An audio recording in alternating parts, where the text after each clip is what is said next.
Director, Coal India Limited, largest coal producing 6,000 strong federation with unparalleled purpose and compassion. She is globally acclaimed IVF specialist and endoscopic surgeon who has transformed the impact of infertility care in India. She is director, Solo IVF Clinic, Pune, and HOD OB-GYN and chief of IVF endoscopy Center, Ruby Hall Clinic, Pune. She has, Sumanji, it is your day with sir. Madam, one line So only because I'm sir, thankful to you for just your let kind me words. just let me introduce her to you. Just give me 1 second only. She has the credit of delivering first stem cell baby of India in 2018 by injecting stem cells in the non-functioning ovaries. Recently, just about 10 days before, she has been conferred with the highest academic award, that is FRCOG, from the Royal College of Obstetricians and Gynecologists in London. We are so proud of you, madam. She has pioneered ambition that was nothing short of impossible. Her revolutionary Eagle project, impactful podcast series, and transforming Sampurna project on preconceptional care are all to empower women and elevate healthcare through action, science, and mentorship. With her 18 books and 85 publications and more than 400 of her talks, she is the prolific academic voice with editor-in-chief of Indian Journal of Endoscopy. And now, ma'am, I request you to welcome the gathering and our guest of honor. Thank you, Suman. Thank you for your kind and lovely word. And most importantly, thank you for having such a important and reached faculty. I never can imagine I am meeting the chairman of Coal India Limited. Sir, it is such a proud privilege to have you on the Fogsi platform. We are honored, we are grateful for taking out your time and be with the Foxians. I don't know what the discussion Suman is going to lead to, but this is what our podcast series is, sir. Every day, 8 p.m., we join, and I have 30 committee chairperson. On 30 days, we speak on 30 subjects with 30 different faculty who have achieved so much in life, and there is so much to learn from them. So today with Coal India, see, these chairpersons, I thought they are future leaders, and let me give them an opportunity to share the screen with one of the faculty, taking their interview. It will develop and evolve them into the leaders. But believe me, it is me who got evolved meeting this near 240 faculty every day from different parts of the world and different fields of the world. I think more than them, I got benefited. So thank you so much, sir, be with us. And it's our honor. And I think even 10 years down the line, if I decide to hear all these podcasts, I will cherish every moment and every podcast of it. Thank you. Thank Thank you, you, madam. Madam Dr. Sunita, Madam. Madam, Thank you. just wanted you to stay for a few seconds. I'll introduce our Coal India. Okay. Okay. So, as we all know, today's our guest of honor is Dr. P.M. Prasad ji. He has a very illustrious academic background. Basically, he is a mining engineer and has graduated in mining from the prestigious Osmania University and achieved master's degree from the ISM Dhanbad, that is Indian School of Mines, which is now an IIT, with specialization in open cast mining.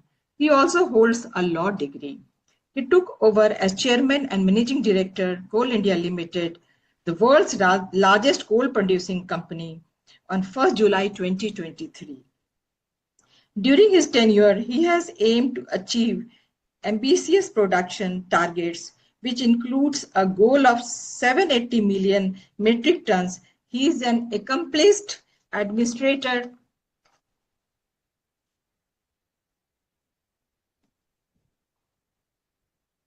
and a compassionate leader to more than 2.5 lakhs employees. He has more than 38 years of expertise in mines, planning, production, and management. CIL under his leadership is working towards adding 9.5 gigawatts of solar power generation capacity by 2030. Under his visionary leadership, Coal India Limited is venturing into critical mining and adapt to changing energy dynamics. The company is focusing on sustainability initiatives, including optimizing profitability and reducing environmental impact. So I can say he is transforming coal to diamonds. Again, a very warm welcome to our chairman CIL, Dr. P.M. Prasadji, and our madam, Dr. Sunita Tandulwadkar. Thank you, Suman. Thank you for having such a faculty, accomplished faculty. And sir, I can read that you are in Kolkata, and I know today Kolkata is in a bad shape because of the floods. And our heart definitely goes out for each and every Kolkata citizen.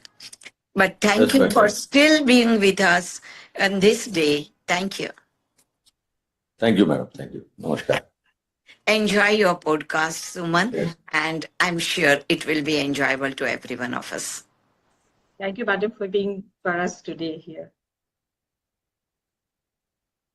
So now we will delve deep into the conversations with our beloved Chairman Coal India. Sir, my first question to you will be, you had a very illustrious academic background. You graduated in mining from the prestigious Osmania University and achieved a master's degree from ISM Dhanbad. But you come from a family of doctors. What motivated you to choose mining as a career? After 12th, I got the admission in mining engineering. That is by chance. It is not that I aimed. I aimed only engineering, but I got as per our selection criteria. And hence I have chosen mining engineering. Of course, my father is a teacher. My elder brother is a gynecologist. He is a gynecologist, and for 36 years he has done own practice, and he has done around close to 27,000 deliveries also. And my maternal and my father's younger sister is also a gynecologist, and few doctors. Elder brother son is a doctor, and daughter-in-law is there. Daughter-in-law is also a doctor radiologist, and he is a gastroenterologist. Elder brother son, and that way. But I have got the seat, and I pursued mining engineering from 80 to 84. And after that, I joined Coal India. So once I joined Coal India, I could stick to this profession for almost 4 decades, and the journey continues. Thank you so much, sir. So, one question which I really wanted to ask you, what was your reaction and how was your experience when you first visited the underground mine? Because once I have visited underground mines. During our education also, as a curriculum, in first year, everyone will be taken to underground. So we had a chance in visiting underground coal mine of Singareni collieries. Our institute was close to one of the underground mines, 5 shaft, Kothagudem. I visited in 1980. 84 I joined service, and after that I have done 2 months training in coal mines of western coal fields, Mahakali colliery 1 month, and 1 month in metal in Musabani, underground mine in Hindustan Copper. First day when we went, of course it is a normal visit, but it is an experience going underground and coming back, seeing the working phase. Of course, that was a manual loading. We visited that mine and came back. It's definitely an experience after joining mining engineering. Felt happy to see one of the underground mines in 1980. Yes, it must have been an amazing experience because yes, definitely. With all the lights on the head and going. Yes, definitely. So my next question to you will be, sir, you were installed as the chairman of world's largest organization, Coal India Limited, on 1st July 2023. We would like to hear from you your success story of your journey, which reached you to the helm of your career. After joining in WCL, I worked almost for 18.5 years there in various capacities as a graduate engineer, Then we are supposed to write our exam, first class mine manager exam. I cleared in 88. After that, I got a chance in MTech pursuing open cast mining in Indian School of Mines, Dhanbad. Then I worked in open cast. And later I became manager in 93 underground coal mines of WCL. I worked for almost close to 3 years, 3 months. Then I went to an open cast also as a manager for 6 years. So almost for around 9 years, 3 months, I worked as a manager, both underground and open cast. And then rose to project officer from 2002. 2002 to 2009 January, I worked almost 7 years as project officer, around 5 years in underground, 5.5 years, and almost 1.5 years in open cast, Lingaraj. I came on transfer from WCL to Mahanadi on 2003 January. And after that, in 2009, I was posted as general manager, Lingaraj area. So 9 to 10, I was GM Lingaraj. 1 year, I was a headquarter as a technical secretary to director technical. And then 11, last I came to Hingula, open cast. For around 3.5 years, I was there, general manager Hingula area. Yes. Then there was a chance, I got a chance to go to NTPC. There was an advertisement by NTPC. They were looking for executive director, coal mining, to head the NTPC coal mining division as ED. So I went, there were lateral entry, and around 10 general managers applied for NTPC as for that post from Coal India, and I was selected, and I resigned and gone to NTPC. From NTPC, after serving for almost quarter to 3 years, 2 years, 9 months, I came back as DT NCL. In NTPC, we could start 2 mines at that time. Pakri Barwadi, the flagship project of NTPC, and Dulanga. 2 coal mines were started. Now they are operating almost 5 mines. 6 mines they are attempting. They have done almost 45 million last year. This year they have targeted 50 million, is almost equivalent to 1 subsidy, more than BCCL, and just close to CCL, ECL, not CCL, ECL. So after NCL, then I worked for 1.5 years, and I applied to BCCL as CMD. After selection as CMD BCCL, then I moved to Central Coalfields Limited. So almost Central Coalfields and BCCL put together for 4 years, I was as CMD. Around 11 months, I was additional charge from CCL. BCCL also was holding additional charge. Both the companies I was looking after for almost 1 year. At that time, the COVID testing times were also there. 2020 March to 21. So almost at that time, both the companies for that 11 months is almost close to 75,000 workforce. 75,000 workforce, and Gandhinagar Hospital, I think Suman Sinha madam also worked as a CMS. Yes, and of course Gandhinagar and BCCL Koila Nagar Hospital. 2 hospitals have served in Dhanbad and Ranchi.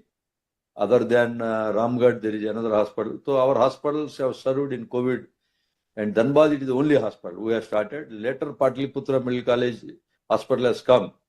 But first 3 to 4 months, only Koilanagar Hospital from 2020 April. Of course, March 23rd, there is a COVID lockdown and all started. April last or May, the first case has come to the hospital. After Hindpiri in Ranchi, some cases were reported, and 1 case has come to our hospital in May. And for next 1 year, May 2020 to almost 21 July, then that 1 year, 2 months, it is more than coal production. We were monitoring COVID cases in both the subsidiaries, and some casualties in workmen, staff, few officers, and even otherwise outside also we have extended our hospital's help. And from there, 23, I came to Coal India, and definitely it is a satisfying journey. Heading Coal India for the last 23 months, 2 years, 3 months, 27 months. And during this period, Coal India also rose in profits. This last 2 years, we are in top 10 profitable companies of the country.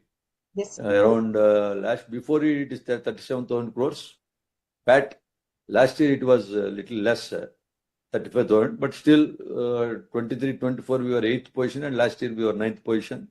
And also our share price in last 3 years, it also rose from almost 150 to 200 to almost 400 plus. So company has done well in the last 2 years, especially. And 23-24, we had 10% growth.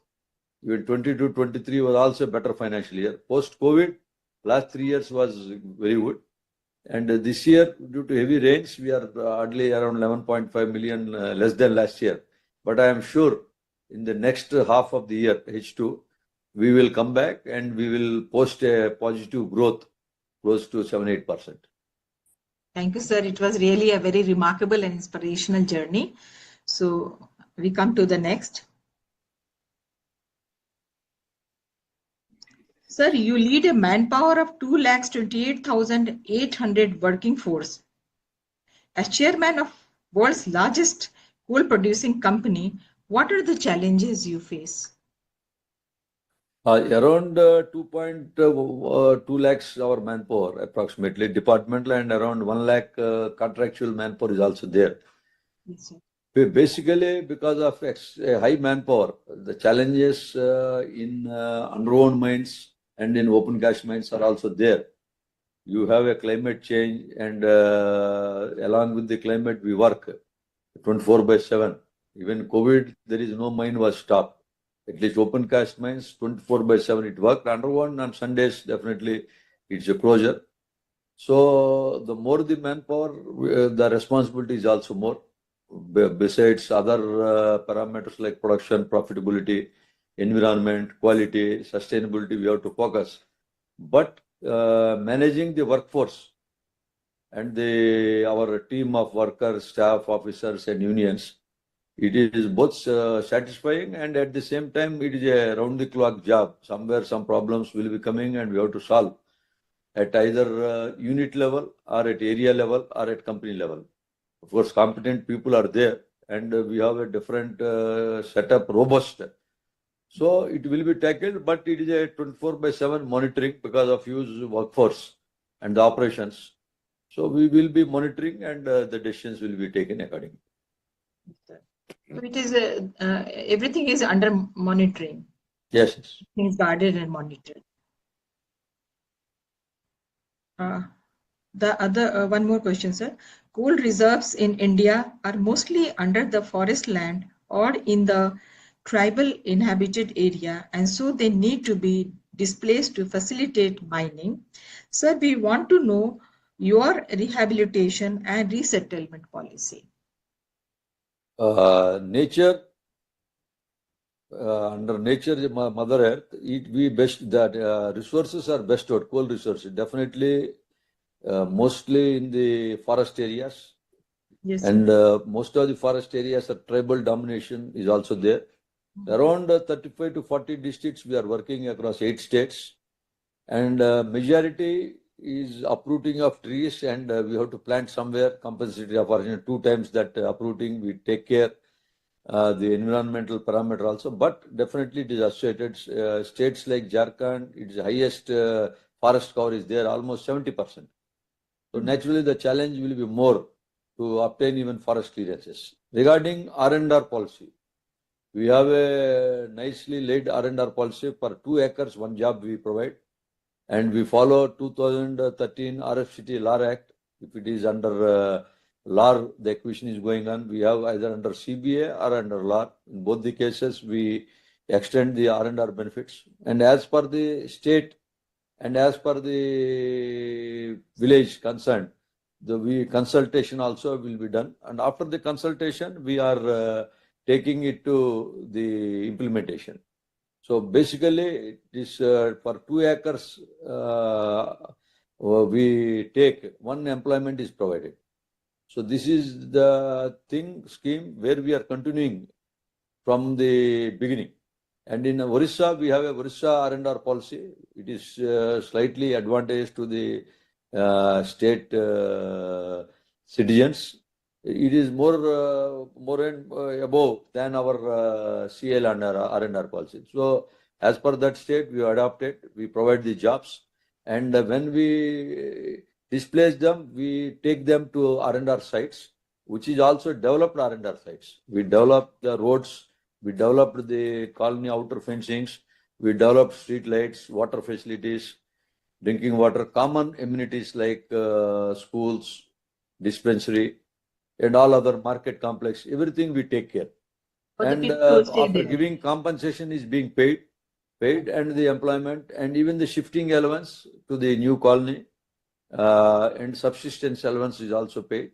And as per the R&R policy commitment, we adopt that and we take the displacement after providing employment and after providing the land in a nice way where they can settle. If somebody opts without going for that land, they opt for the monetary compensation. They take the amount. We provide 10 decimals of land. Some people opt that even without land, they go on their own. So for that also compensatory amount is paid, and accordingly they go, and everything we are doing in a systematic way so that in a new place there should be least disturbance. So because they are sacrificing their land, they are sacrificing their entire life, and though we are providing employment, the lifestyle changes once they shift to the new place. So that is kept in mind while dealing with the villagers and R&R policy. This is always kept in mind. Yes, sir. So they are getting job as well as compensatory money. Yes, the property they lose, whether it is house structure or even the combined facilities like wells, village amenities, common amenities, or their own farms or any trees. So for everything, it is a well-defined structure of R&R compensation package. Yes, sir.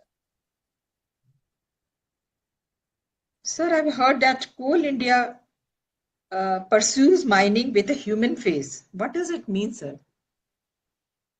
Just earlier I replied. The person is sacrificing their age-old home.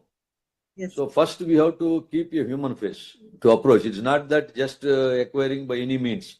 So everywhere, wherever we are dealing with the villagers, first we think a new R&R site is developed to their choice, to almost to their level, so that that new village, the ponds are there and other amenities are there, including temples, schools, dispensaries, roads. Even sometimes we provide the transport facilities also. This is for as far as village is concerned. The human face, even coming to our workmen, staff and officers, there is a compensatory, there is a compassionate employment. If anybody who are during service, before completion of retirement, if anybody loses his life, either on accidental case or on a natural death, still Coal India provides an employment. I think this is the only company, Maratnas, who is providing employment, even compensation grounds, in compensation grounds, so that we, during service, either in accident or in otherwise. So this is this is also a human face. Still we are continuing because there's a compassionate employment. It is with a human heart. We are providing and continuing the age-old. Even though we are having a high workforce, still the good old practice from ages, it is being continued. Yes, sir. Very nice. It's very rewarding for them. Sir, CIL, as we all know, one of the highest CSR spenders amongst all the PESUs. Around 654 crores were invested in 23 and 24 in your tenure. What are the CSR activities undertaken by the company? Definitely, we are in top 10 companies. Some companies are above us also, whether in private companies are also there, and some companies like Indian Oil, and they are also equally spending. But we are having some flagship projects like Bal Thalassemia, bone marrow transplant for the young kids below 12 to 14 years. So bone marrow transplant, around 17 to 18 hospitals are empaneled, like CMC Vellore, Narayan Hrudayalaya, AIIMS Delhi. So different places in different cities, and few are in pipeline also. So yes, more than 750 operations were done successfully from 2018. So almost 7 years, this is a flagship project. And last 2 years, Nanna Sa Dil congenital heart diseases. These are also being treated from with collaboration with Satsai hospitals, Raipur, Jamshedpur, Satsai team. So we are continuing. Besides that, as per the government's theme, whether it is food, nutrition and all, by maintaining the theme and focusing on education and livelihoods, we are working. So we are concentrating mostly around these 35 to 40 districts and within the state where the company, say for example, Manadik coalfield, if it is working within Orissa. So primarily, as per 2 rupees per ton profitability, we take up and we seek from the district authorities and the representatives and any good institutes, NGOs, whomsoever approach and other as per the demand, we spend the money. Of course, definitely, but health, nutrition, education, the themes we pick up and we work upon them. Sometimes in government colleges, the construction of girls' hostels and even SC/ST schools providing this furniture, providing this e-learning systems. So different activities, even CPAT is a job-oriented center of plastics where we have an MOU. Per year, we are sending around 300, 400 youth across our companies and is almost 95% job guarantee.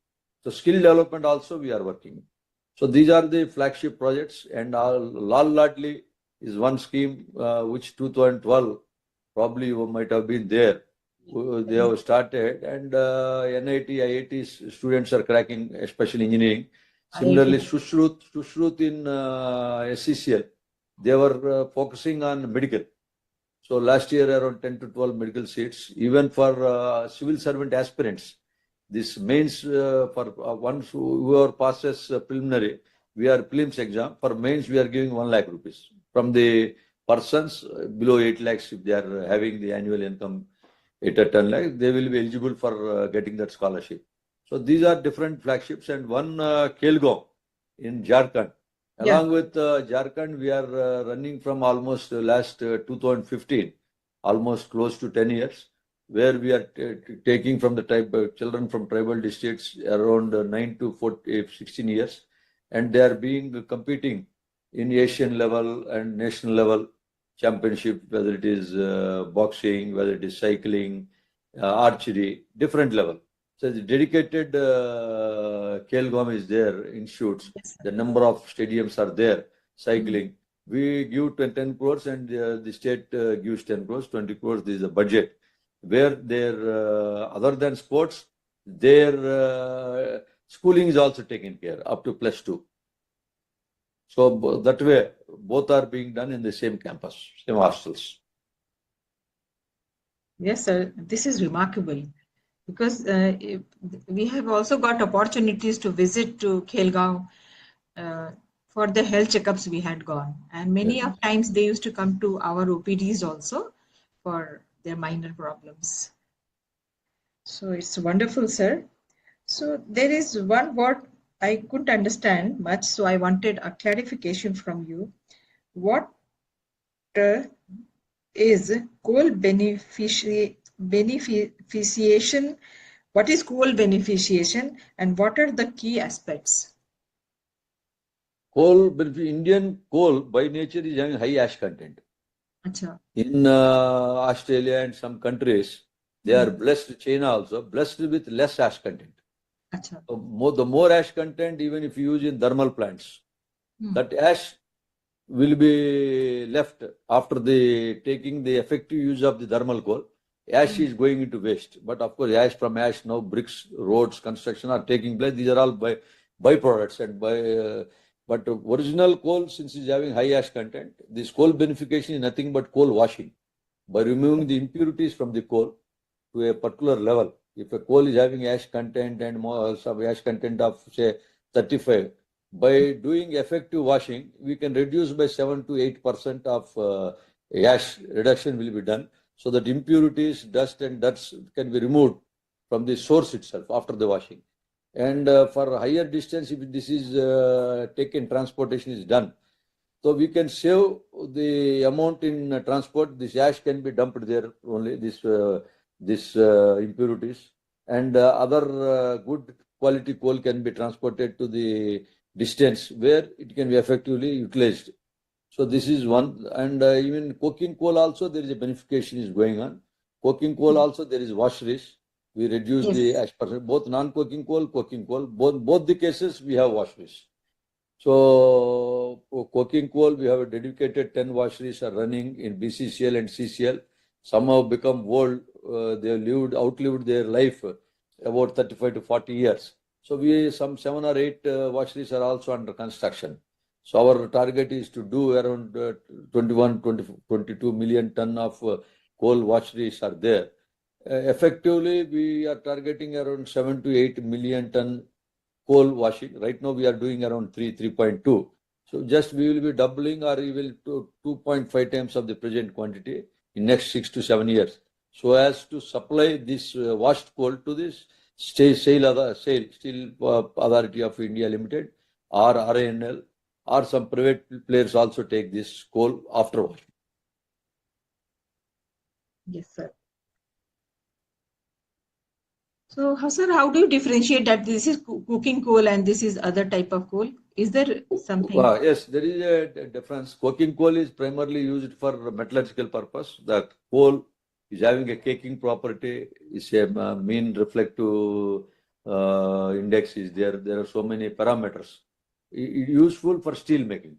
Other than that, non-coking coal, these parameters are absent. And it is inferior to this. Inferior coal of a bandwidth of G11, G13 is enough to have applications in thermal power plants. Even in non-coking coal, the high-grade coal is there. G5, G6, G7, the gross calorific value. High-grade coal also, sometimes they are used in sponge iron making or other elite factories in better purposes other than thermal coal. So thermal coal, high-grade is also being diverted other than power plants.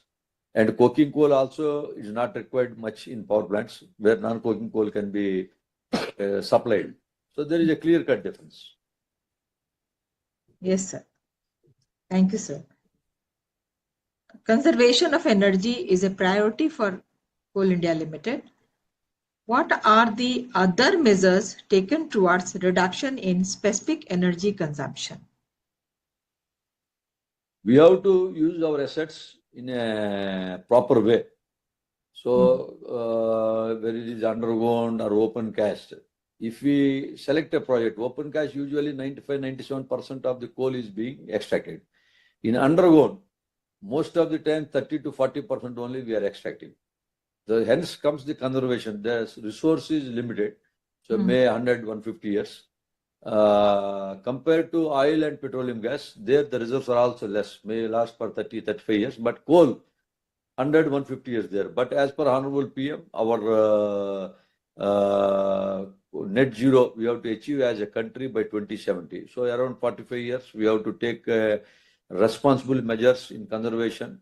Wherever possible, we go for underground with sustainability as a motive.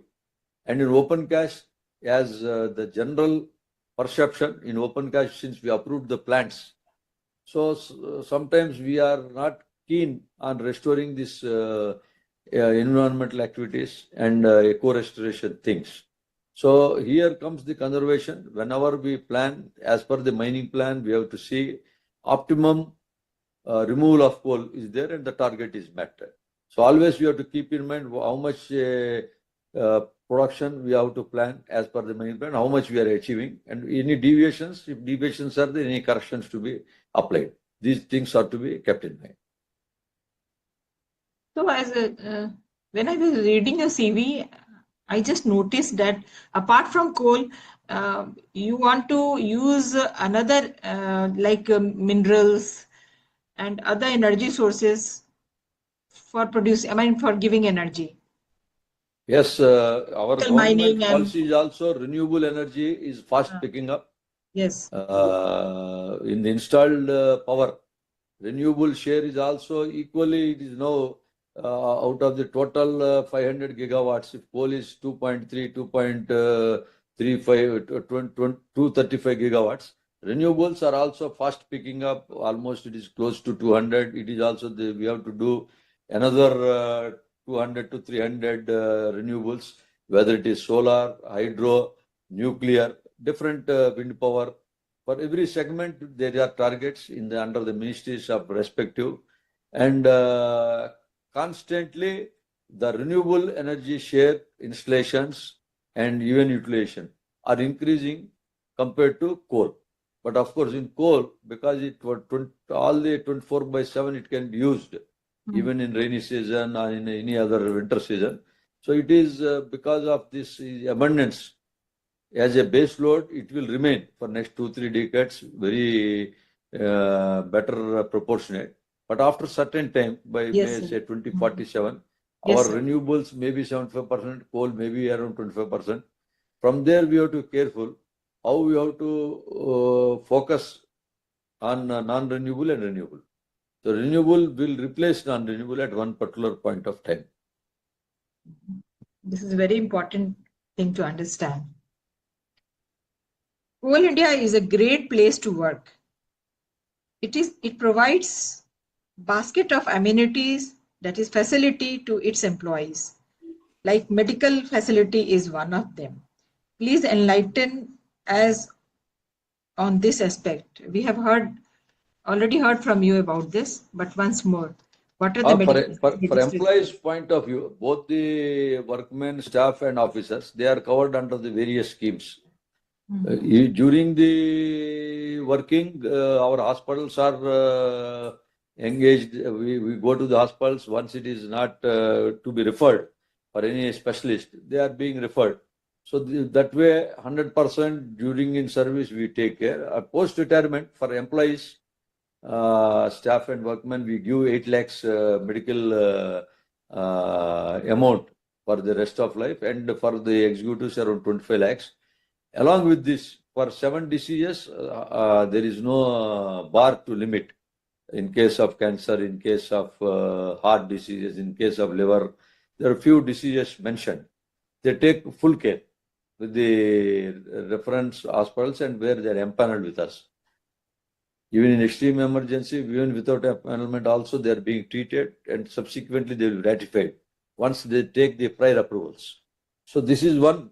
Other than this housing colony in places like Singrauli, remote areas, 100% our team of officers, staff stays in the colony. No need of going outside.